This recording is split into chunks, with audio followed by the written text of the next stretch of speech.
A 12-year-old girl was waiting for the bus with the last $5 her mother had given her. When she sees an elderly woman in trouble, she decides to help her. Little did she know, this act of kindness would change her life, as the woman was the mother of a millionaire. If this beautiful story of overcoming adversity and love has interested you, don't forget to subscribe to our channel and tell us what city you're watching from. Continue. The icy November wind cut across Isabella's face like tiny invisible blades. At 12 years old, she was already well acquainted with the feeling of waiting at the bus stop on Michigan Avenue, tightly gripping the strap of her worn-out school backpack and the $5 her mother had insisted she keep as an emergency reserve. $5. It was all that was left of the family budget until the next paycheck. The girl watched the intense movement of the city as she waited for the bus that would take her back home, to the Englewood neighborhood on the outskirts of Chicago. Her mother, Constance, was at that very moment scrubbing the floor of yet another office in the downtown area, working her double shift as a cleaner to pay the overdue rent and put food on the table. Isabella knew those $5 would make a difference. With them, they could buy a quart of milk for the next day's breakfast, and maybe even a loaf of bread to go with it. She clutched the crumpled bill in the pocket of her school uniform, feeling the weight of responsibility that carrying money represented in her family. The grey Chicago, winter sky threatened rain, and Isabella hoped the bus would arrive soon. It was Friday, and she knew her mother would be especially tired when she got home. Fridays were always tougher at work, with the pressure to leave everything spotless for the following week. It was then that her gaze fixed on a scene that would make her question everything about kindness, courage, and the turns life takes. A woman of about 70 was standing near the door of the bus that had just arrived. She wore an elegant coat, but her hands trembled as she desperately searched her pockets for something. Her face, marked by expression lines that told the stories of a lifetime, was contorted in a look of growing panic. Isabella immediately realized something was wrong. The woman's posture, though elegant and composed, betrayed a silent desperation. She rummaged through her pockets with increasingly frantic movements, and tears could be seen forming in her clear eyes. The bus driver, a middle-aged man with a surly expression, impatiently tapped his fingers on the steering wheel. Traffic was at a standstill, and he clearly wanted to resolve the situation quickly to continue his route. "Ma'am, are you getting on or not? There are people waiting," the driver said in a harsh tone that echoed through the front of the vehicle. The woman tried to explain in a trembling voice, "Please, sir, I've lost my purse. It was here just a few minutes ago. I was sure that—" "Look, lady, that's not my problem. No money, no ride. That's how it works." The driver interrupted, without a hint of compassion in his voice. Other passengers began to show their impatience. Someone shouted from the back, "Just let the lady on, man." Another complained, "What's the hold-up? I have an appointment." Isabella watched everything with a heavy heart. The woman seemed to be losing her composure completely, her hands now visibly shaking, and she looked around as if searching for a familiar face who could help her. Her desperate gaze briefly met Isabella's, and in that moment, the girl saw something that touched her deeply. It was the look of someone who felt completely lost and helpless. Isabella recognized that expression because she had seen it in the mirror on the toughest days at home, when the bills piled up and there was no solution in sight. "Ma'am, last time, do you have the fare or not?" insisted the driver, now slapping his hand on the steering wheel. The woman shook her head, tears now streaming freely down her face. She took a step back, clearly preparing to get off and accept her defeat. In that moment, Isabella saw something else in the woman's eyes, a wounded dignity but not a broken one. It was then that something stirred inside Isabella's chest, a strength she didn't know she possessed, an impulse that came from a very deep place in her soul. She thought of her mother, who had always taught her that helping others was more important than any personal difficulty. She also thought of her grandfather, who had died when she was only 7, but who always told her stories about the importance of doing good without expecting anything in return. Without hesitating, Isabella moved up in the line, past the other passengers, and approached the driver. With a firm voice that surprised even herself, she said, "I'll pay her fare." The silence that followed seemed to last an eternity. The driver looked at the girl with a frown, clearly surprised by the intervention of someone so young. The woman turned to Isabella with wide eyes, as if she couldn't believe what was happening. Isabella took the $5 from her pocket and held it out to the driver. "2 fares, please," she said, with the most confident voice she could muster. The driver took the money with a grunt, issued the tickets from the machine and made an impatient gesture for them both to board. Isabella gestured for the woman to go first, and they walked down the bus aisle toward the seats. The gratitude in the woman's eyes was something Isabella would never forget. It was a mixture of surprise, emotion, and a deep recognition that she had found a kind soul in a moment of extreme vulnerability. "Thank you so much, my dear," the woman said in a choked voice, gently holding Isabella's arm. "You have no idea what this means to me." Isabella smiled shyly and replied, "Yes, I think I do, ma'am. My mom always says we should help when we can." They sat side by side, and for a few minutes they remained in silence. Isabella looked out the window and thought about what her mother would say when she found out there would be no milk for breakfast. But strangely, she felt no regret. She felt something different, something that warmed her chest despite the cold outside. The woman, for her part, discreetly observed the girl beside her. There was something about Isabella that touched her deeply. Perhaps it was the natural way she had acted, without expecting anything in return, or perhaps it was the serenity she showed, despite clearly coming from a family with few resources. "What's your name, dear?" the woman asked softly. "Isabella, ma'am." "Isabella Thompson." "That's a beautiful name." "I'm Helen." The woman paused, as if deciding how much she should share. "Isabella, may I ask, where do you go to school?" "At the public school in my neighborhood, Englewood." "And you, ma'am, do you live here in Chicago?" Helen smiled with a mysterious expression. "Yes, I've lived here for many years, but today has been a very difficult day for me. I was coming back from a doctor's appointment and on the way, someone stole my purse. They took everything, my ID, money, credit cards." Isabella felt a pang in her heart. Now she understood why the woman was so desperate. "Oh, that's terrible. Have you been to the police?" "I haven't had the courage yet," Helen admitted. "I'm feeling very shaken by all of this. You know, sometimes life puts us in situations that test our faith in humanity." "But it also puts people like you in front of me," Isabella said, with a wisdom that surprised even herself. "My mom always says that when we help someone, life finds a way to pay it back." Helen looked at Isabella with an expression that mixed surprise and admiration. There was something about this girl that reminded her of someone, a sense of familiarity she couldn't explain. The bus continued its route through the busy streets of Chicago, passing through congested avenues and neighborhoods that contrasted with each other like pages from completely different stories. Isabella pointed out a few landmarks in her area, telling little stories about her daily life. Helen listened to every word with genuine attention, fascinated by the maturity and natural kindness of this child. It was as if Isabella carried a special light within her, a strength that made her shine even in the midst of difficulties. "Isabella," Helen said after a few minutes of conversation, "you reminded me today that there are still good people in the world. That's worth more than any money. You don't have to thank me. I did what anyone would do." "Oh, my dear, but that's not true. Unfortunately, not everyone would have the courage to use their family's last few dollars to help a stranger." Isabella was surprised. How did Helen know that was her last bit of money? She hadn't mentioned it. Helen noticed the girl's expression and smiled tenderly. "A woman my age learns to observe people, dear. I saw how you held the money, as if it were something very precious. And I also saw the internal struggle in your eyes before you decided to help me." The bus began to approach the area where Isabella lived. The streets became simpler, the houses smaller, and the movement of people revealed a harder but also more supportive way of life. "Helen," Isabella said hesitantly, "do you have somewhere to go? I mean, without your ID and money." The question touched something deep within Helen.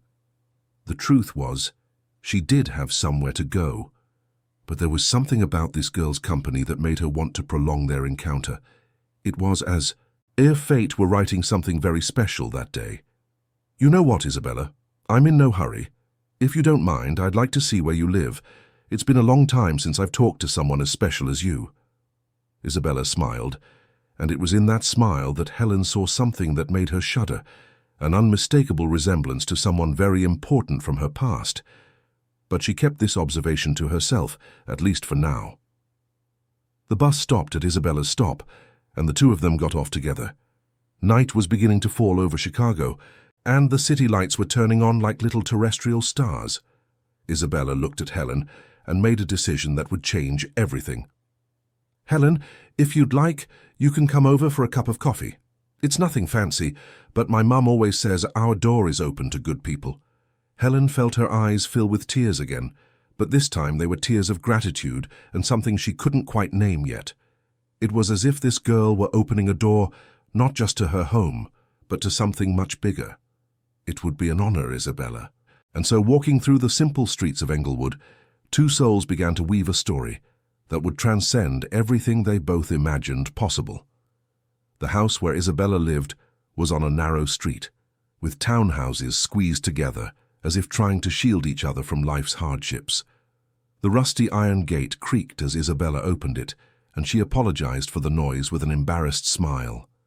Helen observed everything with attentive eyes, but without any trace of judgment.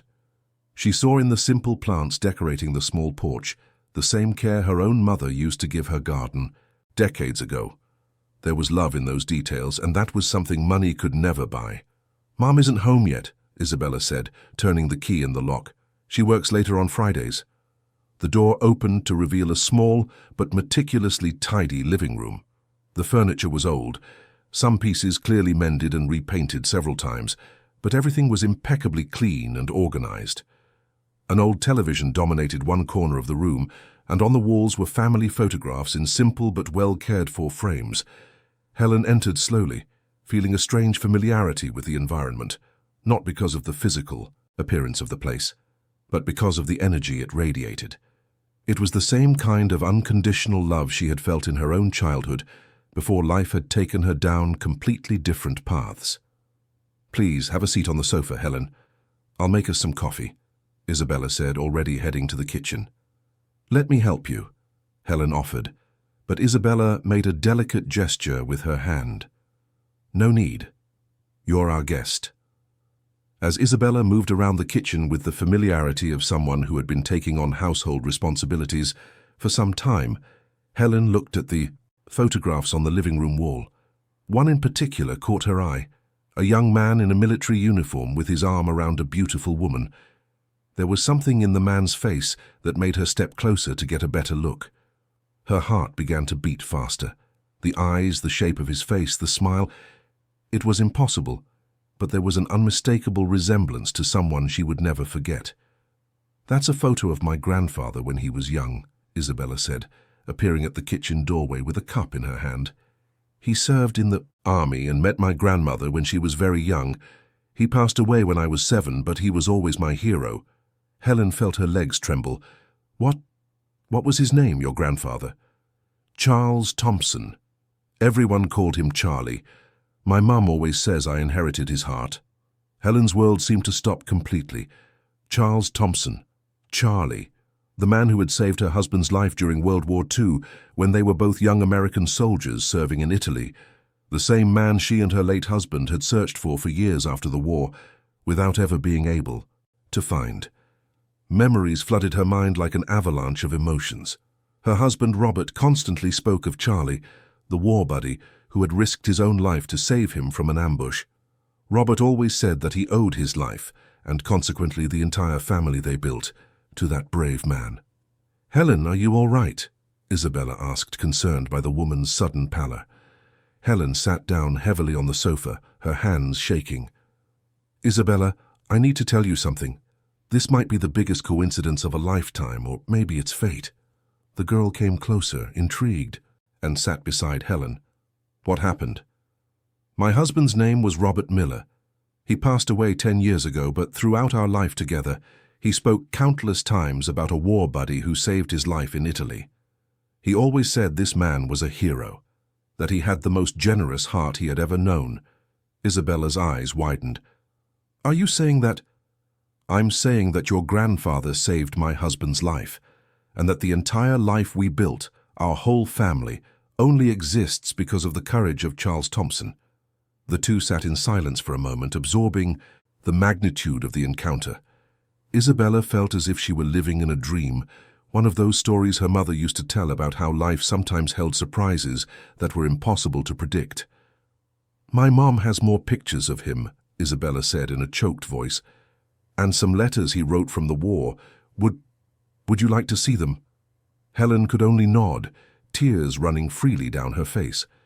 Isabella ran to her room and returned with a shoebox full of memories, photos, letters, simple medals, and a few of Charles's personal belongings. As Helen carefully leafed through the mementos, her certainty only grew. There was the proof of everything her husband had told her. In one of the photographs, she even recognized Robert in the background, young and smiling, along with other soldiers. "Look here," Helen said in a trembling voice, showing the photo to Isabella. "That one in the back is my Robert. They really did serve together." Isabella looked at the photograph with a mixture of astonishment and emotion. It was as if two family histories that had run parallel for decades had finally converged.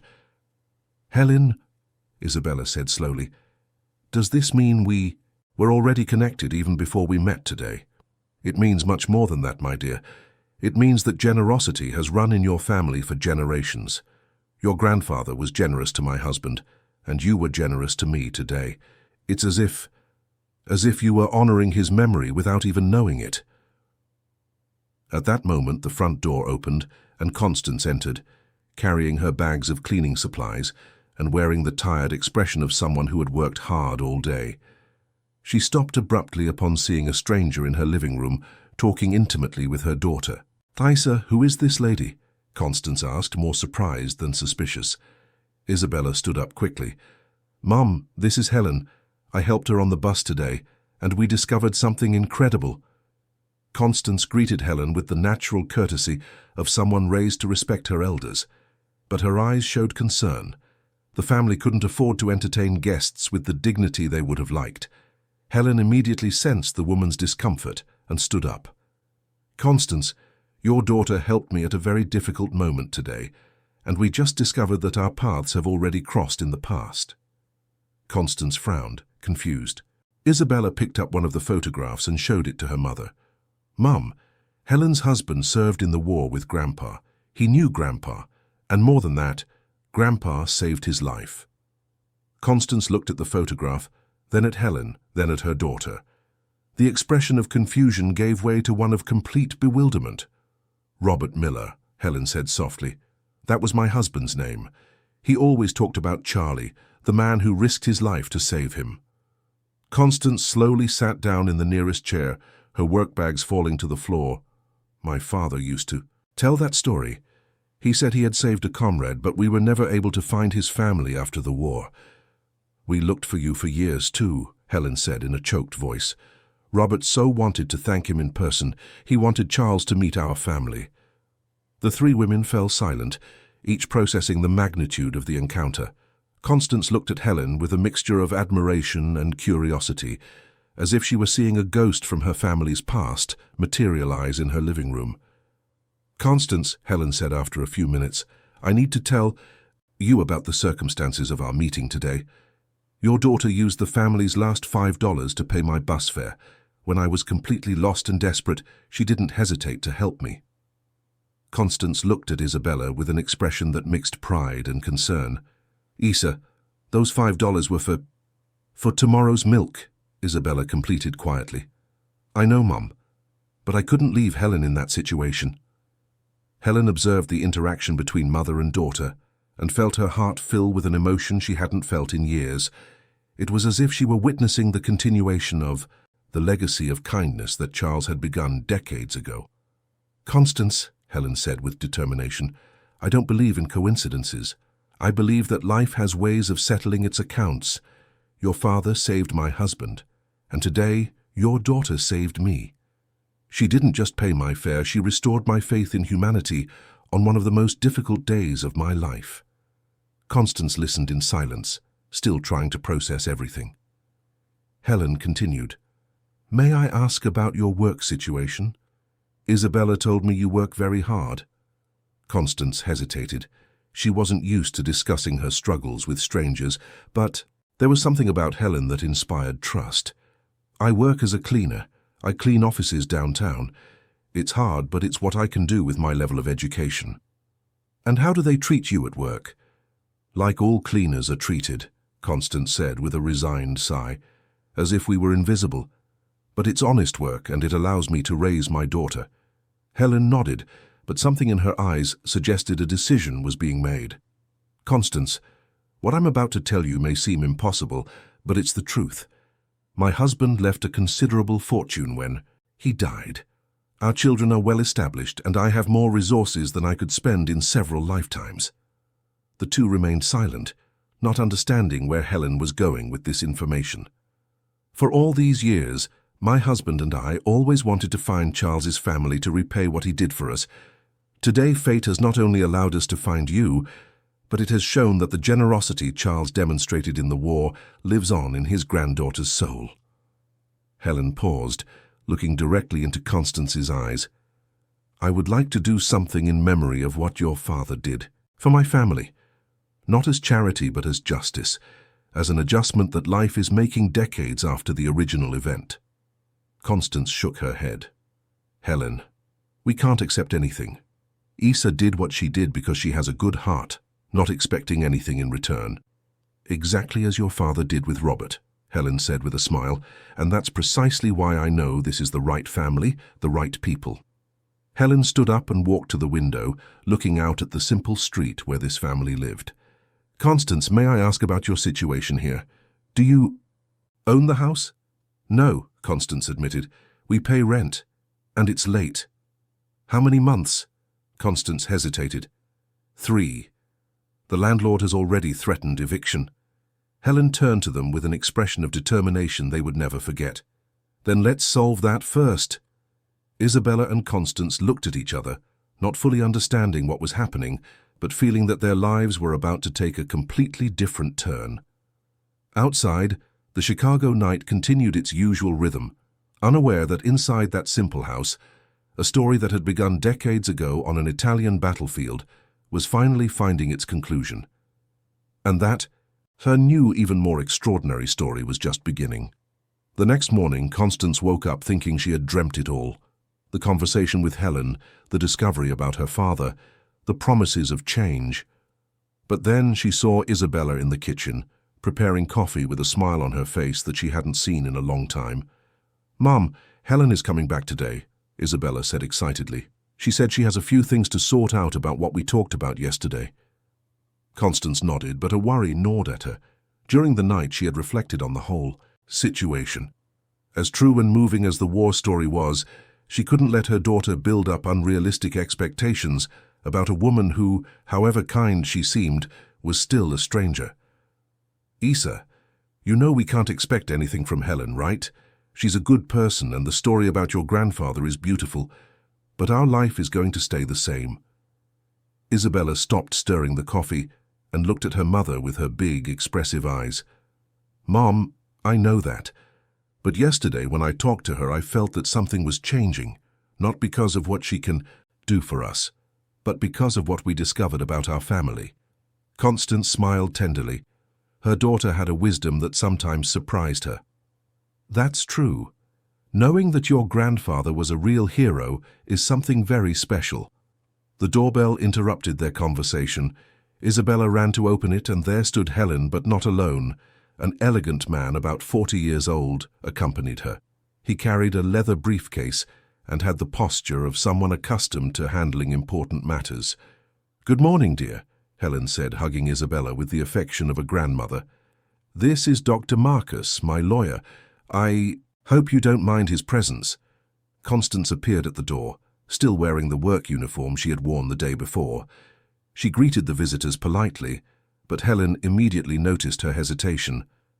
Constance, I know this might seem strange, but I need to fulfill a promise I made to my late husband many years ago. Dr. Marcus is here to help with some legal matters. Everyone sat in the small living room, and Dr. Marcus opened his briefcase, taking out some documents. Helen began to speak. Last night I couldn't stop thinking about our conversation. I called my children and told them about you, about Charles, and about how I found Isabella. They were as moved as I was." Helen paused, observing the expressions of the two women before her. Robert always blamed himself for not being able to find Charles after the war. He wanted so much to repay what Charles did for him. When Robert died, I promised that if I ever found Charles's family, I would do everything in my power to honor the memory of both men. Dr. Marcus spoke in a professional yet gentle voice. "Mrs. Thompson, Mrs. Miller has instructed me to resolve some issues related to your housing situation. I understand there are outstanding issues with the rent." Constance became visibly uncomfortable. "Dr. Marcus, we didn't ask for help, and we are in no position to repay any favors." "This isn't a favor," Helen said firmly. "This is justice. My husband built an entire life because your father saved him. Our whole family exists because Charles had the courage to risk his life for a comrade. What I am offering is just a small part of what we owe to your father's memory." Helen stood up and went to the window, looking out at the street. "Constance, how old were you when your father died?" 22. Isabella was only 7. "So you raised your daughter practically on your own, working in difficult conditions, facing all the hardships a single woman faces in this country." Constance nodded in silence. "And yet you managed to raise a girl who, at 12 years old, doesn't hesitate to use her last resources to help a stranger. That tells me everything about the kind of mother you are." Helen sat down again and looked directly at Constance. "Dr. Marcus spoke with the owner of this property last night. We discovered he has a history of exploiting tenants, especially single women. 3 families have already been unjustly evicted this year." Dr. Marcus added, "The owner agreed to sell the property immediately, for a price that, considering the exploitation he practices, is even favorable to him." Constance's eyes widened. "Sell? But we can't afford to buy." "I can," Helen said simply, "and I'm going to buy it in Isabella's name. This house will be hers when she turns 18. Until then, you will live here rent-free." The silence that followed was almost palpable. Isabella looked back and forth between her mother and Helen, trying to process the magnitude of what was happening. Constance was clearly in a state of shock. "Helen, this is impossible to accept," Constance said in a trembling voice. "Why?" Helen asked. "Because you think you don't deserve it? Because you're too proud to accept help? Or because you can't believe that good things can happen?" Helen leaned forward, speaking with growing passion. "Constance, your father saved my husband's life without a second thought. Robert told me 1,000 times how Charles threw himself in front of a bullet that was meant for him. Charles could have died that day, leaving a pregnant wife a widow, but he chose to act." Tears began to run down Helen's face. Robert lived for 53 years after that day. 53 years of life that would not exist without your father's courage. We had 3 children, 7 grandchildren. We built businesses, traveled the world, loved deeply. Helen wiped her eyes and continued in a firm voice. "All of this because Charles Thompson decided, in a fraction of a second, that another human being's life was worth more than his own safety. And now, decades later, I find his daughter working in inhumane conditions and his granddaughter paying a stranger's bus fare with the family's last resources." Dr. Marcus watched the scene with respect, clearly touched by the emotion of the moment. "Dr. Marcus," Helen said, turning to the lawyer, "could you explain the other details?" The lawyer cleared his throat and opened another document. "Mrs. Thompson, besides the housing issue, Mrs. Miller would like to offer you a job opportunity." Constance frowned, confused. "My companies are always in need of trustworthy people for administrative positions. With proper training, you could work in a much more dignified environment and with a significantly better salary." "But I don't have enough education for—" Constance began. "Education can be acquired," Helen interrupted. "Honesty, character, and dedication cannot, and you've already shown you have those qualities." Isabella, who had remained silent throughout the conversation, finally spoke. "Mum, remember how you always told me that when God closes a door, he opens a window?" Constance looked at her daughter, then at Helen, then at Dr. Marcus. The small room seemed to hold all the hope in the world at that moment. "Helen," Constance said slowly, "if I accept your help, how can I be sure that I deserve it? How can I be sure it's not charity?" Helen smiled with an expression that mixed understanding and determination. "Because charity is giving to those in need. What I am doing is honoring a debt. My family owes its existence to your father's courage. No amount of money in the world can repay that, but I can ensure that his family has the dignity and opportunities that Charles would have wanted for you." Helen stood up again and extended her hand to Constance. "Accept this not as a favor I am doing, but as an obligation. I have to the memory of two extraordinary men, your father and my husband." Constance looked at Helen's outstretched hand, then at Isabella, who was smiling with tears in her eyes. Finally, she looked at the photograph of her father on the wall, as if asking for guidance from the man who had been her greatest inspiration. Slowly, she reached out and shook Helen's hand. "In memory of my father and your husband," Constance said in a choked voice. "In memory of Charles and Robert," Helen confirmed, shaking Constance's hand firmly. Dr. Marcus smiled discreetly and began to organize the papers. Isabella stood up and hugged both her mother and Helen, creating a moment that would be etched in the memory of all three forever. Outside, Chicago continued its frantic pace, unaware that inside that simple house, a promise made decades ago was finally being fulfilled, and that two lives were about to be transformed by the power of a friendship that transcended time, war, and death. In that moment, Constance felt something she hadn't experienced in years, genuine hope for the future. And Isabella, though only a child, understood a lesson that would stay with her forever. That acts of kindness multiply through time in ways we can never predict. The rest of the morning was dedicated to resolving practical matters. Dr. Marcus explained all the legal details. Helen spoke about job and training opportunities, and slowly, Constance began to believe that this was really happening. As Helen and Dr. Marcus prepared to leave, Helen hugged Isabella with special affection. "Thank you, my dear," she whispered in her ear. "You gave me much more than $5 yesterday. You gave me the opportunity to honor the memory of the most important man in my husband's life." Isabella smiled and replied, "Thank you for showing me that my grandpa was even more special than I imagined." And so, as Helen and Dr. Marcus walked away down the simple street in Englewood, two women stood at the door of their home, looking at the sky, knowing that their lives would never be the same. 3 weeks later, Constance barely recognized her own life. Sitting at an elegant desk in the administrative office of Helen's company, she looked out the large window overlooking the loop and still felt as if she were living someone else's life. Her first day of training had been a mix of nervousness and admiration. The company, one of the country's largest business consultancies, occupied 3 floors of a modern building, and all the employees treated her with a respect she had never experienced in her previous jobs. "Constance, how are you feeling?" asked Marion, the human resources supervisor who was conducting her training. "It's still hard to believe," Constance admitted sincerely. "A month ago, I was scrubbing floors. Now I'm learning to use computers and organize important documents." Marion smiled with understanding. "Mrs. Miller told us your story. It's truly extraordinary how life connects people. She specifically asked us to take good care of you, but to be honest, your performance has been excellent on your own merit." Constance felt a warmth in her chest. During those weeks of training, she had discovered a natural talent for organization and a dedication that impressed her colleagues. It was as if all the years of meticulously caring for her home and raising Isabella had been preparation for this moment.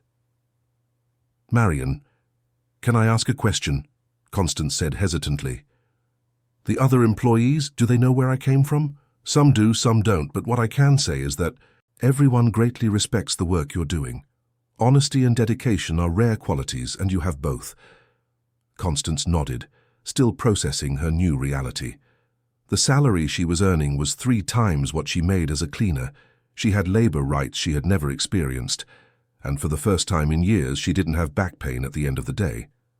Meanwhile, at home, Isabella was living her own transformation. Helen had insisted she transfer to a quality private school, and although adjusting was challenging, the girl was flourishing in ways that surprised even herself. "Isabella, your essay on citizenship was exceptional," said her teacher, Mrs. Teresa, after class. "You have a maturity and social perception that I rarely see in students your age." Isabella smiled shyly. Since she was little, observing the world around her and reflecting on it had been natural for her. But now, for the first time, she was in an environment that valued and encouraged that trait. During recess, she sat in the schoolyard and took out the simple cell phone Helen had given her. There was a message from Helen herself. "How was school today, dear?" Isabella typed her reply. "Very good. I'm really enjoying literature class. The teacher said I have a talent for writing." Helen's response came quickly. "I'm not surprised. You have a sensitive and observant soul. Let's talk about it at Sunday dinner." Sunday dinner had become a tradition. Every week Helen would visit Isabella and Constance's renovated house, and they would spend hours talking about everything and nothing. It was as if a loving grandmother had finally found her family.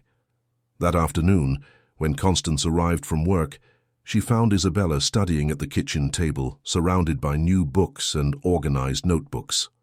The physical transformation of the house was impressive.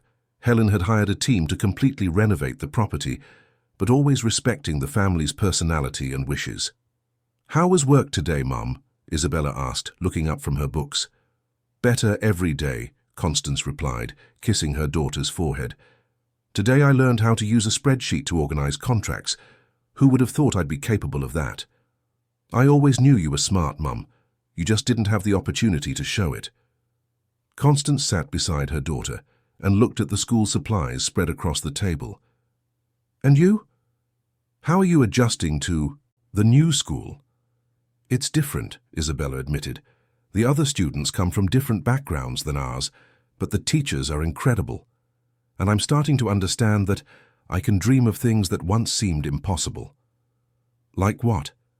Isabella hesitated for a moment, then said, "I want to study law, Mom. I want to help families like ours have access to justice." Constance felt her eyes fill with tears. It was the first time she had seen her daughter express a concrete dream for the future, a dream that now seemed attainable. "That would be wonderful, Isa. Your grandpa would be so proud." At that moment, the doorbell rang. It was Helen, earlier than usual for Sunday dinner. "I hope you don't mind my early visit," Helen said, hugging them both. "But I have some news that couldn't wait." She sat in the renovated living room, observing with satisfaction how the house had been transformed. The walls were repainted, the old furniture was restored and complemented with new pieces, but the atmosphere still had the warmth and personality that had touched her from the first day. "Constance, how are things at work?" "Better than I ever imagined," Constance replied. "Marion said that in a few more weeks I'll be ready to take on greater responsibilities." "Excellent. And Isabella, how's school?" "Very well, Helen. Today I discovered I want to be a lawyer." Helen smiled with an expression that mixed pride and something more. "It's interesting you say that, dear, because some of the news I brought is related to just that." She opened her purse and took out some colorful brochures. "Isabella, have you ever heard of a student exchange program?" The girl shook her head.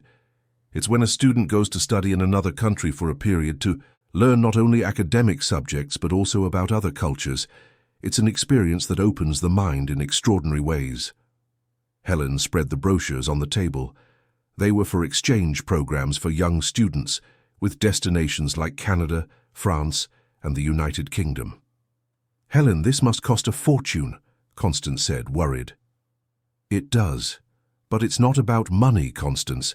It's about giving Isabella every opportunity she deserves. If she wants to be a lawyer, knowing different legal systems will be a huge advantage." Isabella picked up one of the brochures with trembling hands. "Helen, this is too much. I don't even speak French." "You can learn," Helen said simply. "I've already arranged for private French and Spanish lessons for you. The exchange would be in 2 years when you're 14. Plenty of time to prepare." Constance was visibly emotional. "Helen, you've already done so much for us. We can't accept this too." "Constance," Helen said in a firm but caring voice. "I need to tell you what my children said when they heard your story." She paused, looking directly at both of them. "My oldest son, Paul, said something that deeply moved me. He said, 'Mom, for all these years, we've lived with the weight of a debt we didn't know how to repay. Now that we've found the family of the man who saved our father, we have the chance to turn that debt into something positive. Let's not do too little.'" Helen stood up and walked to the photograph of Charles on the wall. My daughter, Beatrice, was even more direct. She said, "Mom, if this girl has the same heart as her grandfather, imagine the good she can do in the world with the right opportunities." Isabella and Constance looked at each other clearly, touched by the words. "You are not receiving favors," Helen continued. "You are receiving investments. Investments in Charles's memory, in Isabella's future, and in the hope that kindness will continue to multiply through the generations." Helen sat down again and took both of their hands. "Besides, I have a confession to make. Since I met you, I've felt more alive than I have in years. You've brought a new purpose to my life.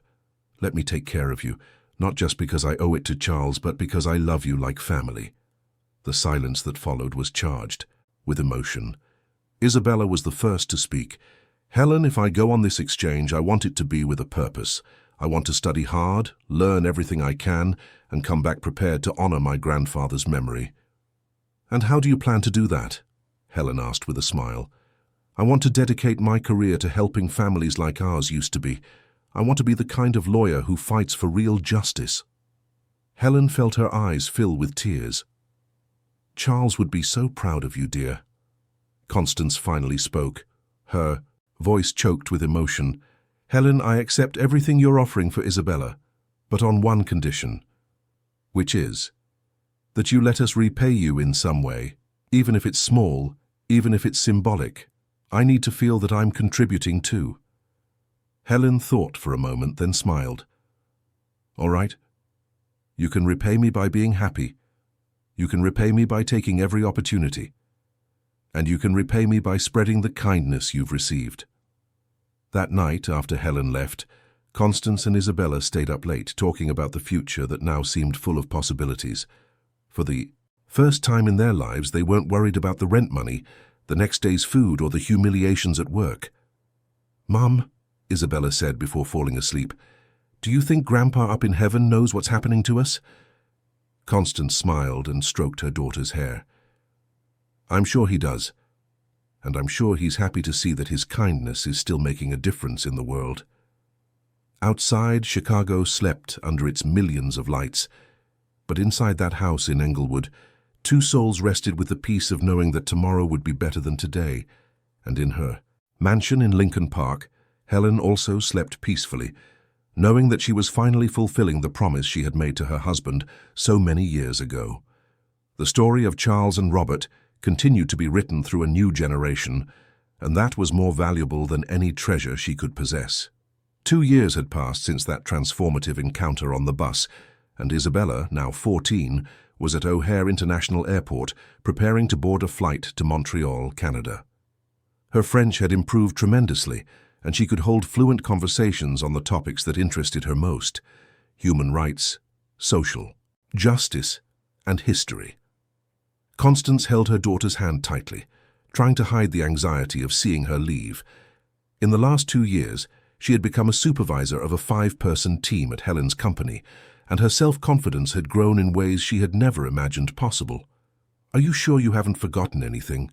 Constance asked for the 10th time, checking Isabella's carry-on bag. "Mom, you've asked that about 20 times, Isabella said with a loving smile. "Everything's here. Documents, money, medication, and even that photo of Grandpa you insisted I take." Helen was there too, watching the farewell with a mixture of pride and melancholy. Over the past few years, she had truly become part of their family, and seeing Isabella leave was like saying goodbye to a beloved granddaughter. "Isabella," Helen said, approaching the girl, "I want you to know that this is just the beginning. The exchange program will open your mind to possibilities you can't even imagine yet. But always remember where you came from and the values your mother taught you." Isabella hugged Helen tightly. "Thank you for everything, Helen. I'm going to study hard and I'll come back ready to make a difference. I know you will, Helen replied, stroking the girl's hair. You have your grandfather's heart and your mother's determination. That's a powerful combination. When the flight announcement echoed through the airport, Isabella said goodbye to them both with tears in her eyes, but also with a firm determination in her gaze. Constance and Helen watched until she disappeared into the boarding area. She'll be fine, Helen said, putting her arm around Constance, and so will you. Constance nodded, wiping her eyes. It's strange. 3 years ago I could barely imagine a different future for her. Now the whole world is within her reach. And for you too, Helen said. Actually, I have a proposal for you. Constance looked at Helen, curious. With Isabella away for a year, you'll have more time. I thought maybe it's time for you to finish your education. How about going to college? Constance's eyes widened. Helen, I'm 42. Isn't it a bit late for that? Late? Constance, you have at least another 25 years in your career. Imagine what you could achieve with a higher education degree. During the drive home, Helen continued to develop the idea. She had researched business administration and management courses that would be perfect for the profile and experience Constance had developed. Think about it, Helen said as they drove through the streets of Chicago. You've already proven you have a natural talent for management. With a formal education, you could take on even bigger roles, maybe even start your own business. Constance was silent for a few minutes, processing the idea. Over the past 2 years, she had discovered that she really enjoyed the strategic part of her job, organizing processes and leading people. Do you really think I could do it? She finally asked. I'm absolutely sure, Helen answered, with conviction. I've seen you completely transform the organization of the department where you work. Your colleagues respect you, your subordinates trust you, and your superiors recognize your value. That night, alone at home for the first time in years, Constance reflected on everything that had changed in her life.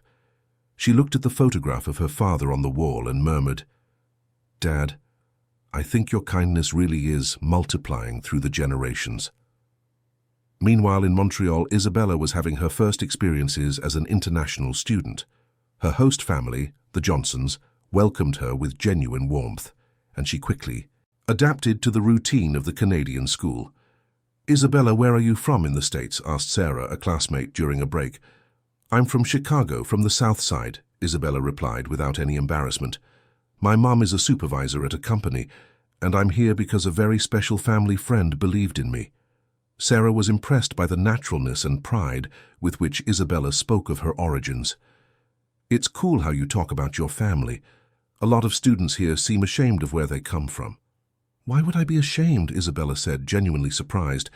My mom worked so hard to give me a decent life, and my family has a history of courage and kindness. That's something to be proud of. This conversation became the theme of the first letter Isabella wrote home. She had decided to keep the old habit of writing letters, even with access to digital communication, because she wanted to document her experience more reflectively. Dear Mom and Helen, Isabella wrote in her first letter, it's been a week since I arrived, and every day I learned something new, not just about other cultures, but about myself. Today a classmate made me realize how proud I am of our story, and it made me understand that carrying our truth is a strength, not a weakness. Back in the US, Constance had made her decision. She sought out Helen a week after Isabella's departure and said, I accept your proposal. I want to go to college. Helen beamed. Which course did you choose? Business administration with a focus on people management. I want to better understand how to lead and how to create fairer and more humane work environments. Perfect choice, Helen said, and I've already thought about how to balance it with your work. How about I fund a night course? You can adjust your hours at the company to study. Constance felt a deep gratitude, but also a new determination. Helen, I accept, but this time with a real condition. Which is, when I graduate and am earning more, I want to start contributing to Isabella's education, and I want us together to create a project to help other families like ours used to be. Helen was silent for a moment, then smiled with tears in her eyes. Constance, you've just proposed exactly what Robert always dreamed of doing. What do you mean? He always wanted to create a foundation to help the families of war veterans who were going through hard times. We were never able to find the right direction for it. But now we have. The two women hugged, and at that moment, a new phase of the story began to unfold. It would no longer be just about receiving help, but about multiplying kindness. Months passed, and both Isabella and Constance flourished in their new challenges. Isabella excelled academically in Canada and had become the leader of a group of international students that promoted discussions on social justice. Constance, meanwhile, was in her second semester of administration and had implemented improvements at the company that resulted in increased productivity and employee satisfaction. In one of the most emotional letters she wrote, Isabella shared, "Mum and Helen, yesterday I participated in a debate on social inequality, and when I talked about our experience, about how kindness can transform generations, the whole class fell silent.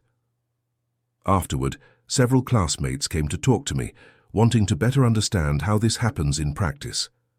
I realized that our story isn't just ours.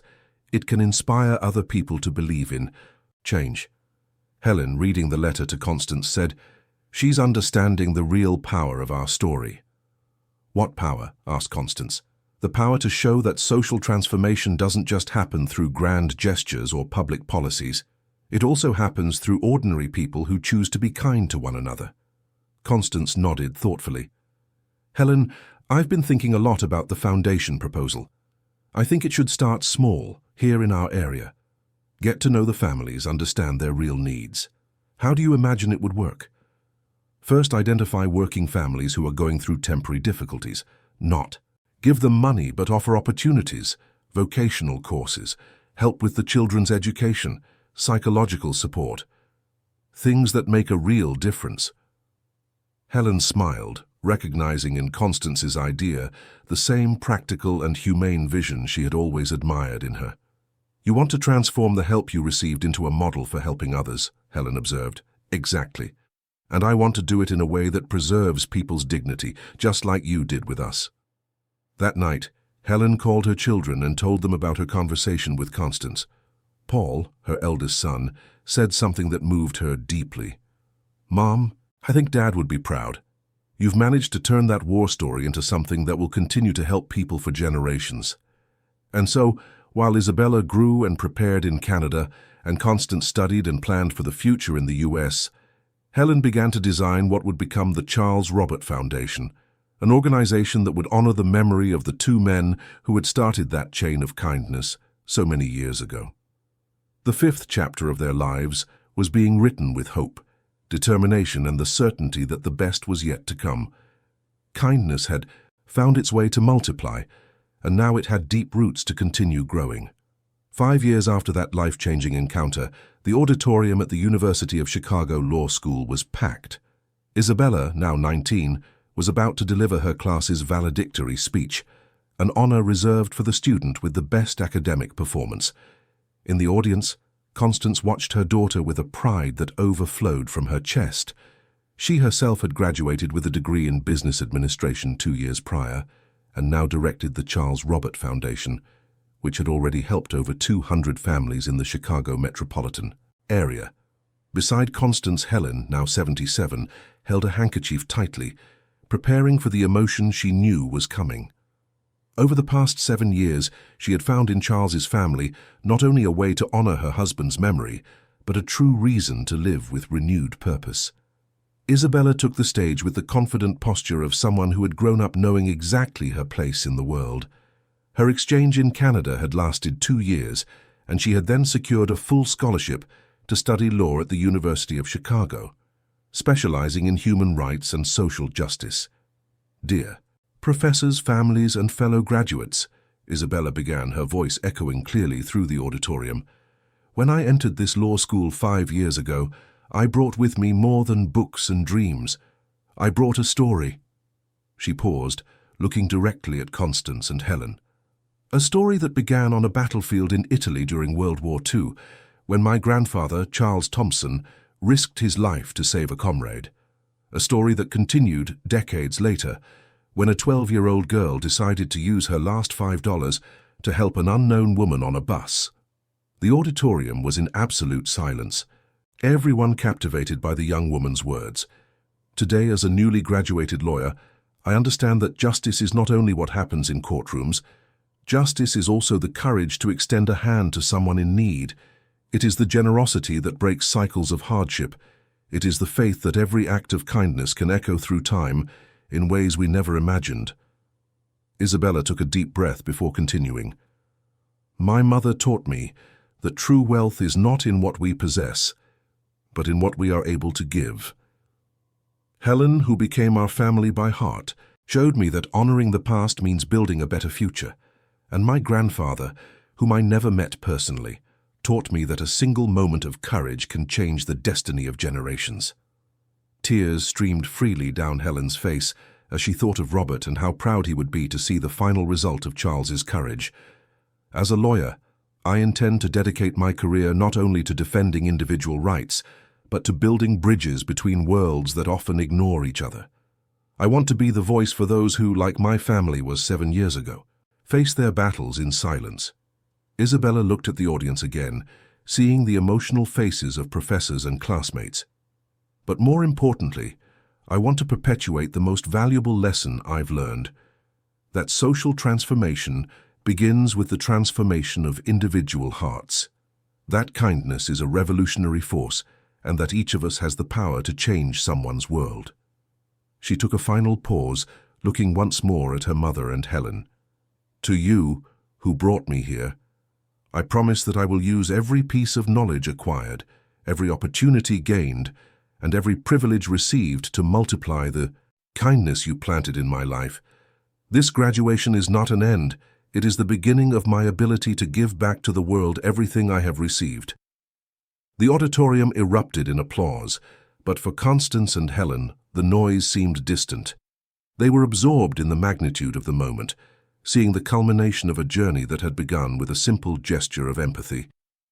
After the ceremony, the three met in the university garden. Isabella still wore her cap and gown, and her eyes shone with the certainty of someone who knew exactly what her next step would be. "Mom, Helen," Isabella said, hugging them both, "I have some news for you." "What news?" asked Constance, still moved by her daughter's speech. "I've been accepted into the master's program in human rights at Harvard University, but more importantly, my research project was approved." Helen's eyes widened. "What project?" Isabella smiled with an expression that mixed determination and humility. "I'm going to study models of social transformation based on individual acts of kindness. I want to document stories like ours and prove academically that empathy can be a concrete tool for social change." Constance felt her heart swell with pride. "Does this mean you're going to Boston?" "For 2 years, yes, but it's temporary. I want to come back and use everything I learned to expand the work of the Charles Robert Foundation. Helen, do you remember what we talked about? Creating a model that could be replicated in other cities?" Helen nodded, too emotional to speak. "That's what I want to do. I want our experience to become a scientific example of how kindness can break cycles of poverty and social exclusion." Constance looked at her daughter with admiration. "Isabella, you've grown far beyond anything I could have ever dreamed for you. Because you gave me the most solid foundation a child can have, unconditional love and true values, and because Helen showed me that there are no limits to what we can achieve when we have opportunities." Helen finally found her voice. "Isabella, when I met you on that bus 7 years ago, I thought I was helping a child in need. Now I see that I was being blessed with the chance to witness the birth of someone who is going to change the world." The three walked through the university gardens as the sun set over Chicago. It was the same sun that had shone on the battlefield where Charles saved Robert, the same sun that had lit up the bus stop where two souls met, the same sun that now blessed the promise of an even brighter future. "You know what moves me most about all this?" said Constance, breaking the contemplative silence. "What?" asked Helen and Isabella simultaneously. "It's that my father wasn't just a war hero. He was the beginning of a chain of kindness that will never end. Every family the Foundation helps, every life Isabella will touch as a lawyer, every person who is inspired by our story, All of it is a continuation of what he started that day in Italy. Helen stopped walking and looked at the sky, which was beginning to be tinged with pink and orange. Robert always said that some moments define not only our lives but the legacy we leave. He was right. Isabella held the hands of the two women she loved most in the world. And the most beautiful thing is that the story doesn't end here. Every person we help can become someone who helps others. Grandpa's kindness will multiply infinitely. That night, the three of them had dinner together in the renovated house in Englewood, which now also served as the headquarters of the Charles Robert Foundation.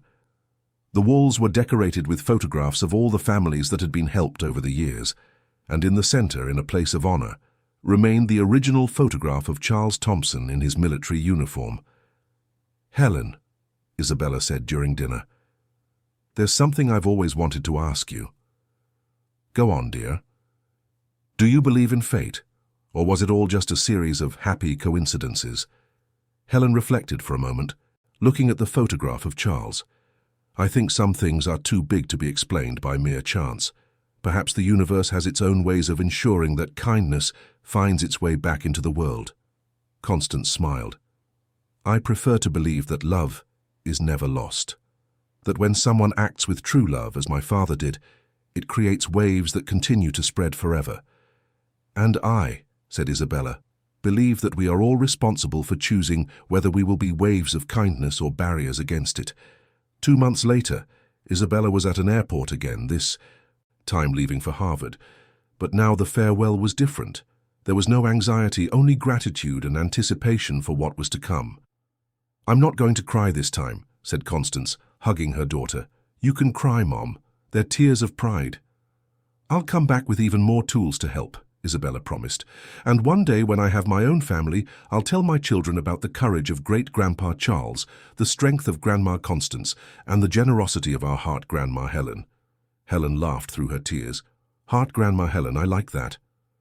When Isabella disappeared into the boarding area, Helen and Constance stood side by side watching planes take off and land. "Constance," Helen said, "thank you for letting me be a part of this family. Thank you for showing us that miracles really do happen." And so, as Isabella flew toward new horizons, Constance and Helen returned home knowing they had fulfilled their mission.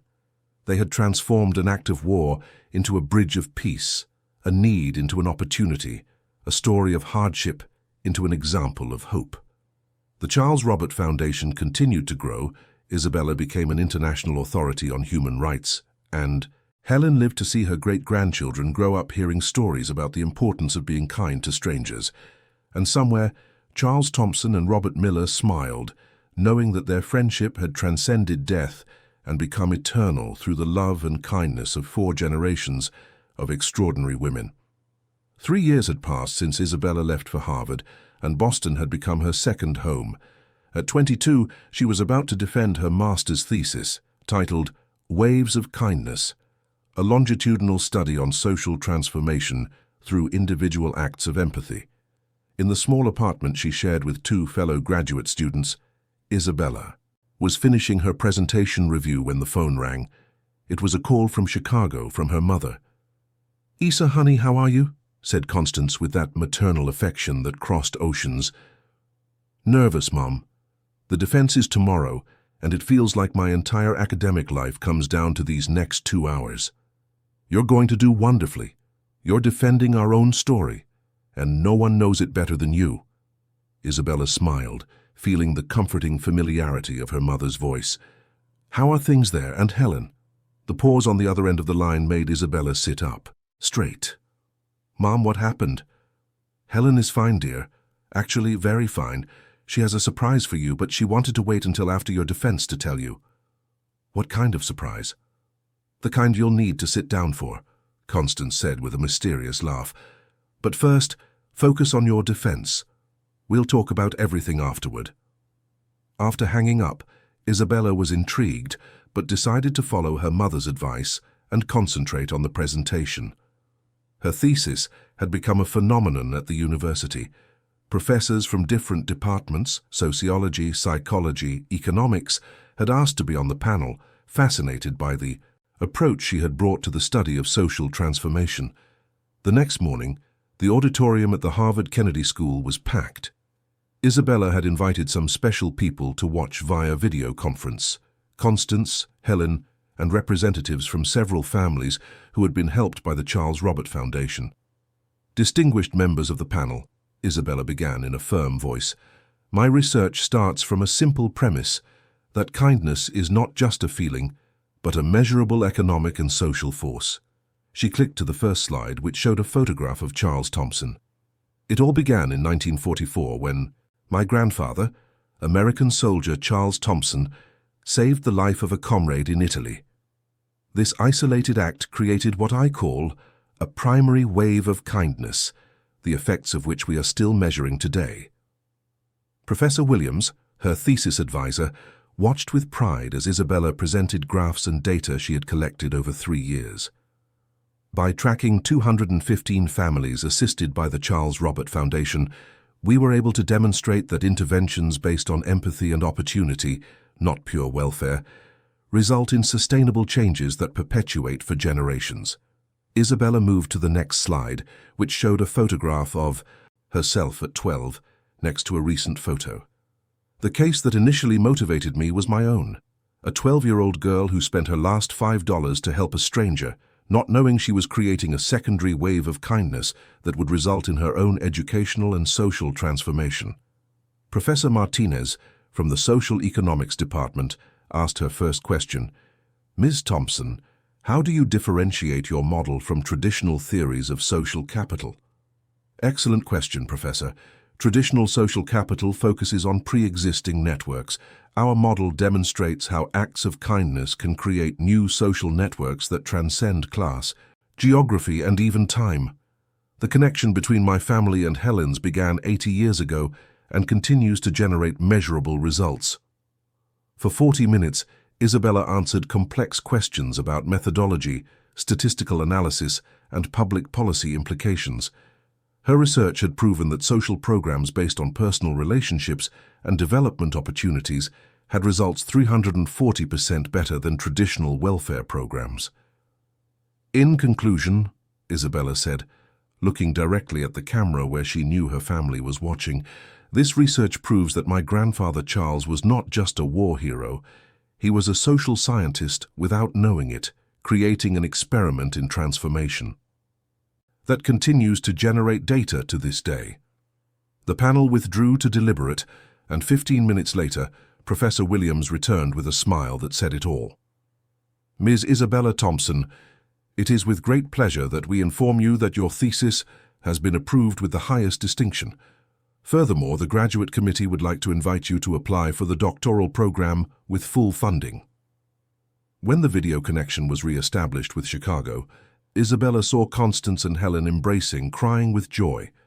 There were other people in the room too, faces she recognized as families assisted by the Foundation. We are so proud of you, Helen said, her voice choked with emotion. But now I need to tell you the surprise your mother mentioned. Isabella settled into her chair, still wearing the formal blazer from her defense. Isabella, do you remember how we always talked about expanding the Charles Robert Foundation to other cities? Of course. It was our dream. Well, it's not a dream anymore. In the last few weeks, I've been contacted by organizations in New Orleans, Baltimore, Detroit, and even Los Angeles. They want to implement our foundation's model in their communities. Isabella's eyes widened. Seriously? Constance took over. More than that, dear. The city of Chicago wants to use our model as the basis for a municipal social inclusion program, and there's more. What else? Helen smiled with the expression of someone saving the best news for last. The UN contacted me. They want to present the Charles Robert Foundation's model as an example of best practice in social development at the next International Conference on Poverty. Isabella was silent for a few seconds, absorbing the magnitude of what she was hearing. Are you saying that... We're saying that your master's thesis has just become a practical reality, said Constance, and that we need you back in the US to help coordinate all of this. But what about the doctorate, the opportunity here at Harvard? Helen leaned closer to the screen. Isabella, dear, Harvard will always be here. But there's a right time for everything, and I feel that this is the time to come home and put everything you've learned into practice." Constance added, "Besides, the University of Chicago has offered a partnership for you to do your doctorate there, studying the practical implementation of the model in real time." That night, Isabella walked through the streets of Cambridge, reflecting on the decision she had to make. She had fallen in love with academic life in Boston, the intense debates, the immense library, the feeling of being at the center of global knowledge. But then she thought of the families she had left behind in the US, the children who still needed opportunities, the young people who could be the next generation of social transformers. She thought of her mother, who had become a recognized leader in the field of social development. She thought of Helen, who at 80 still had the energy to dream big. And she thought of Charles Thompson, whose act of courage 80 years ago had created a wave that would now reach thousands of families across the country. The next morning, Isabella called home. "Mom," she said, as soon as Constance answered, "get my old bed ready, I'm coming home." "Are you sure, dear?" "Absolutely. My place is there, helping to build what we started together. Harvard can wait." 3 weeks later, Isabella was back in Chicago, this time not as a young woman leaving in search of opportunities, but as a trained professional returning home with a clear mission. O'Hare Airport had never seemed so welcoming. Constance and Helen were waiting for her with handmade signs, as if she were a celebrity, and in a way she was. Her thesis had been published in international academic journals, and her personal story had inspired documentaries and articles in major newspapers. "Welcome back, doctoral candidate," said Helen, hugging her tightly. "Welcome back, my dear daughter," said Constance, holding Isabella's face in her hands. "I missed you so much. I missed you too, and I'm ready to work." On the way home, they passed the headquarters of the Charles Robert Foundation, which had moved to a larger building. A sign at the entrance read, "The Charles Robert Foundation, a center of excellence in social transformation." "It's amazing how much it's grown," Isabella said, watching the flow of people entering and leaving the building. "Wait until you see the numbers," said Constance. "Last year we helped 470 families, and more importantly, 83% of them achieved complete financial independence." "How did you manage to scale so much?" Helen smiled. "We applied exactly what you proposed in your thesis. We turned each assisted family into a multiplier. They themselves became mentors to other families." Isabella felt a deep emotion. Her theoretical research had become real practice, and the results were even better than she had projected. "And now," said Constance as they parked in front of the renovated house, "we're going to work together to take this nationwide." That night, the three women stayed up late, planning the national expansion of the foundation. They had maps spread across the table, lists of contacts in different states, and an ambitious timeline for the next 5 years. "You know what moves me most about all this?" Isabella said, looking at the photograph of Charles on the wall. "What?" asked Helen and Constance. "It's that we've managed to turn a personal story into public policy. What happened to us will no longer be an exception, a stroke of luck. It will be a replicable model." Helen nodded, touched by the young woman's perspective. "Your grandfather saved one life. You are saving thousands." And so, while Chicago slept outside, 3 generations of women planned how the kindness of a soldier from 1944 would become the basis of social transformation for 21st century America. 2 years after her return to the United States, Isabella was on a plane to New Orleans, carrying her briefcase full of documents and a heart full of expectations. It was her 10th trip to implement the Charles Robert Foundation's model in different states, and each experience had been unique and transformative. Beside her, in the window seat, was Michael, a 25-year-old man who had become her work partner, and secretly much more than that. Michael was the son of one of the first families assisted by the foundation, and his journey from a boy on the streets to a graduate in public administration had become one of the project's most inspiring case studies. "Nervous about tomorrow's presentation?" Michael asked, watching Isabella review her notes for the 10th time. "A little," she admitted. "The Louisiana state government is investing a lot of money in this expansion. If it doesn't work out—" "It will work out," Michael said with conviction. It's already worked in Chicago, Los Angeles, Detroit, Baltimore. There's no reason for it to be different in New Orleans. Isabella smiled, grateful for his confidence. In recent months, Michael had become not only her professional right-hand man, but also the person with whom she shared her worries, dreams, and the weight of carrying such a significant legacy. They had met 3 years earlier, when Michael was a scholarship student at the University of Chicago, and Isabella was starting her doctorate. He attended the Charles Robert Foundation's lectures as a volunteer, and his personal story resonated with Isabella's in surprising ways. "You know," Michael said, gently taking her hand, "sometimes I think we're living proof that the model works." "What do you mean?" "You, the daughter of a cleaner, became an international authority on social development. I, an orphan raised on the streets, became a social projects manager. And now we're together multiplying opportunities for other people." Isabella intertwined her fingers with his. "Michael, can I ask you a question I've been avoiding?" "Of course." "Don't you think our relationship is complicated? I mean, technically you're a beneficiary of the foundation and I'm—" Michael interrupted her with a smile. "You're the most intelligent, courageous, and kind woman I know, and I'm a man who is in love with you.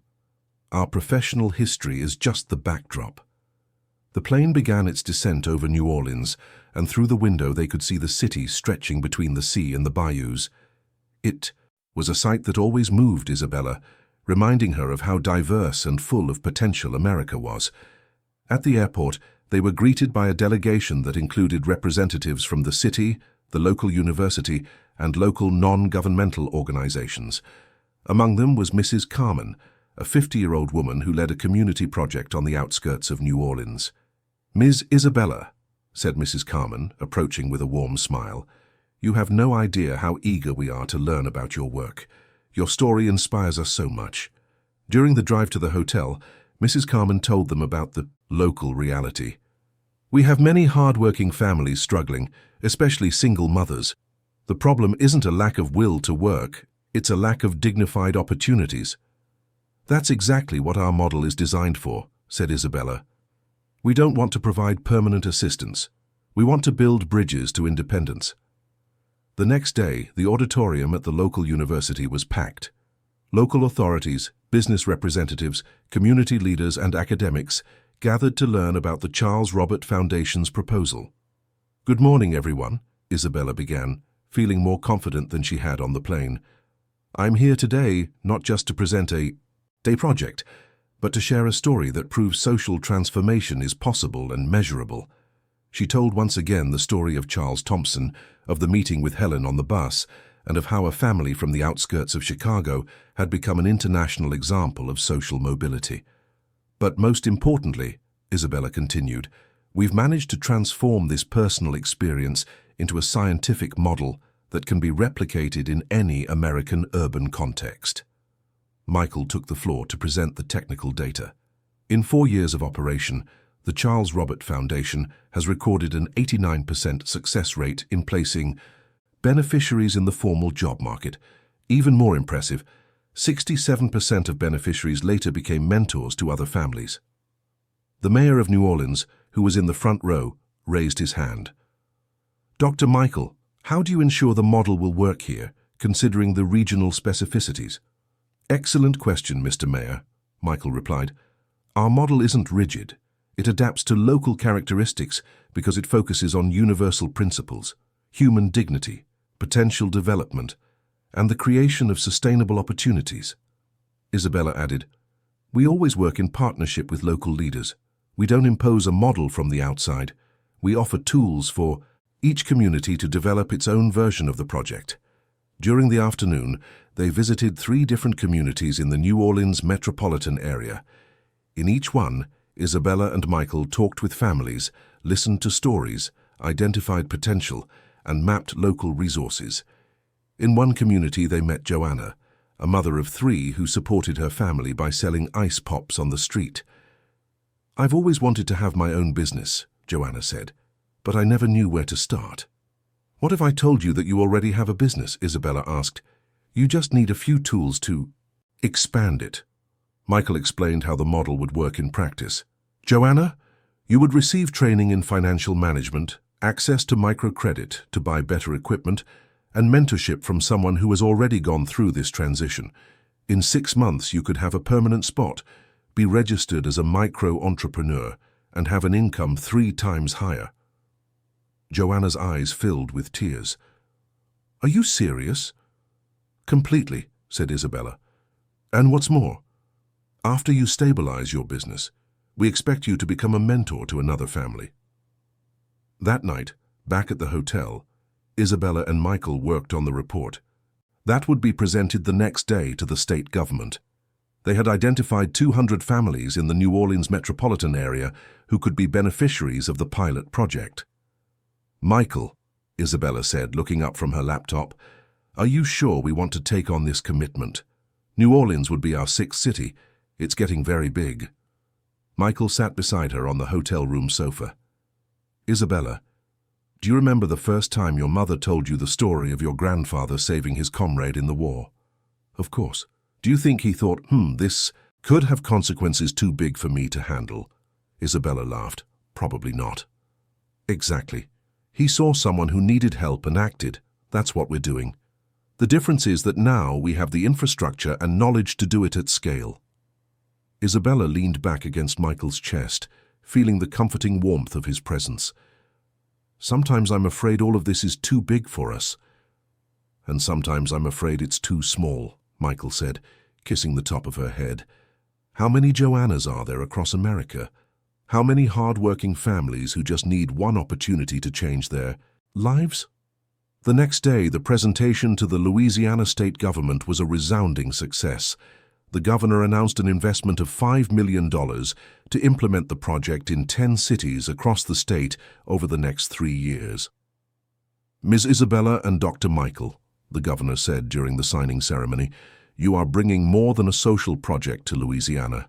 You are bringing scientific hope. During the flight back to Chicago, Isabella looked out at the clouds and reflected on the path she had traveled. In just over 10 years, she had gone from a girl paying for a bus ticket with her last $5 to a professional managing multi-million-dollar projects. What are you thinking about? Michael asked, observing her contemplative expression.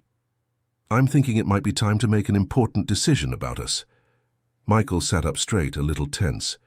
What kind of decision? Isabella turned to him with a smile that mixed nervousness and determination. Michael, will you marry me? He widened his eyes, clearly not expecting the question. Isa, are you proposing to me? I am. I want to build a family with you. I want our children to grow up hearing the story of great-grandpa Charles, and I want them to see that love and working together can change the world. Michael took her face in his hands and kissed her right there in the middle of the plane, to the amusement of the other passengers who spontaneously applauded. Yes, he said when they parted, yes, I want to marry you. I want to spend the rest of my life multiplying kindness by your side. 2 weeks later, when they told Constance and Helen the news, the reaction was pure joy. Finally, said Helen, hugging them both, I've been waiting months for this news. You knew? Isabella asked, surprised. Dear, at 83 I can spot a couple in love from a mile away. Constance was too emotional to speak. She just hugged her daughter and Michael, imagining the grandchildren who might soon arrive to continue the family's story. Do you know what this means? Helen said, suddenly excited. What? They all asked simultaneously. It means we're going to have the first official wedding in the history of the Charles Robert Foundation, and it means the next generation of the family is on its way. That night, the 4 most important people in Isabella's life sat on the porch of the house in Englewood, watching the starry Chicago sky and planning a future that seemed infinitely promising. The Charles Robert Foundation was present in 6 states, had helped over 1,000 families, and would now gain new leadership through the union of 2 people who represented the best outcome of the project itself. And somewhere in the stars, Charles Thompson and Robert Miller watched with pride the continuation of a story that had begun with a simple act of courage on a distant battlefield almost 80 years ago. Isabella and Michael's wedding took place 6 months later in a ceremony that symbolized much more than the union of 2 people. It was a celebration of a decade of transformation, a confirmation that the Charles Robert Foundation's model truly worked on a human scale. The reception was held in the Foundation's own hall, decorated with photographs that told the entire story, from Charles Thompson in his military uniform to the most recent families who had achieved financial independence through the project. Helen, at 84, was radiant in her navy blue dress, observing every detail of the celebration with the affection of a grandmother, finally, seeing her family complete. Constance, elegant in her coral dress, couldn't stop smiling as she received congratulations from the guests. "I never imagined I'd see the day my daughter would get married surrounded by so many people we love," Constance said to Helen, as they watched Isabella dance her first dance with Michael. "And look who's here," Helen replied, pointing discreetly at the guests. The party brought together a unique mix of people: professors from Harvard, who had made a point of coming to the US for the wedding; government officials who supported the Foundation's projects; beneficiary families who had become leaders in their communities; and business people who financed the expansions into new states. But the most emotional moment came when Joanna, the ice pop seller from New Orleans they had met months before, took the stage with a microphone in hand. "Sorry to interrupt the party," Joanna said in a choked voice, "but I need to say something." The hall fell silent, all eyes turning to this 42-year-old woman who radiated a newfound confidence. 8 months ago, when I met Isabella and Michael, I was selling ice pops on the street to support my 3 children. Today I have a registered ice cream shop, 2 employees, and my oldest daughter has a scholarship to study business at the university. Tears streamed down Joanna's face, but her voice remained firm. "But I didn't just come here to say thank you. I came to tell you that last week I started helping a new family, a single mother with 2 children, who was in the same situation I was. And you know what I discovered? That helping others is even better than being helped." The hall erupted in applause, and Isabella felt her eyes fill with tears. There was the living proof that the model worked. Joanna had become a multiplier of kindness. "Isabella and Michael," Joanna continued, "you didn't just save my family. You taught me that I can also be a savior for other families, and that is priceless." When the party ended, it was past midnight. Isabella and Michael walked through the Foundation's headquarters, looking at the photographs that documented years of work and transformation. "Do you think we're ready for the next step?" Michael asked, wrapping his arms around Isabella's waist. "What next step?" "Having children. Starting our own family within this larger family we've built." Isabella smiled, resting her head on her husband's shoulder. "I think so, but I have one condition, which is, I want our children to grow up knowing they are part of something bigger, that they understand from a young age that kindness is a responsibility, not just a feeling." 2 years later, Isabella was at Northwestern Memorial Hospital, holding Carlos Robert Thompson in her arms, her firstborn son. The baby had been born on December 25th, a Christmas gift that she and Michael interpreted as a special sign from fate. "Look, Carlos," Isabella murmured to the newborn, "you were born on the same day we celebrate the birth of someone who changed the world. I think that means you have a special mission too." Michael was beside the bed, photographing every moment, while Constance and Helen vied for who would hold their grandson first. "He has his great-grandfather's eyes," Helen observed, carefully studying the baby's face, "and the strong Thompson jaw." "What matters is that he has the family's heart," said Constance, gently touching the baby's tiny hand. In those first days of motherhood, Isabella reflected deeply on the legacy she was leaving for her son. The Charles Robert Foundation was, now present in 12 states, had helped over 3,000 families and was beginning to attract international attention. A week after Carlos was born, Isabella received a call that would once again change the course of her life. "Dr. Isabella Thompson?" said a female voice with an American accent. "Yes, this is she. My name is Amanda Richardson. I work for the Gates Foundation. We are very interested in the Charles Robert Foundation's model and would like to discuss a partnership to expand the project to other countries in Latin America." Isabella almost dropped the phone. The Gates Foundation was one of the largest philanthropic organizations in the world, and an invitation from them meant maximum international recognition. Ms. Richardson, this is a great honor, but I just had a baby and we understand perfectly. In fact, we'd like to schedule a meeting for March of next year, when you're more settled into motherhood. We're talking about an investment of $50 million to take the Charles Robert model to Argentina, Chile, Colombia, and Mexico. After hanging up, Isabella was silent for several minutes, holding her son and processing what she had just heard. $50 million. International expansion. The E model that had started with $5 spent on a bus ticket was about to go global. Michael, who had overheard part of the conversation, approached with an expression of disbelief. "Isa, did you hear that right? 50 million? I did. And you know what that means? That we're going to impact millions of families? That too. But mainly it means that our Carlos will grow up in a world where his great-great-grandfather's kindness has reached countries he never even knew." That night, gathered at the Inglewood house that had become the family's official meeting point, the four generations sat down to discuss the future. Constance rocked little Carlos in her arms, Helen leafed through documents about the international proposal, Michael made calculations on his laptop, and Isabella tried to organize all her thoughts. "Everyone," Isabella said, "we need to make an important decision. Accepting this proposal means our lives will change completely." "How so?" asked Constance. "We'll need to travel a lot, spend time in other countries to implement the model, coordinate international teams. It's an immense responsibility." Helen, who had remained silent throughout the conversation, finally spoke. "Can I tell you what Robert always used to say when we faced difficult business decisions?" "Of course," said Michael. He would say, "Helen, when an opportunity to do good appears in our life, we don't have the right to refuse it out of fear or convenience. We have a moral obligation to accept it and give it our best." Helen took Carlos in her arms and looked at the baby with infinite tenderness.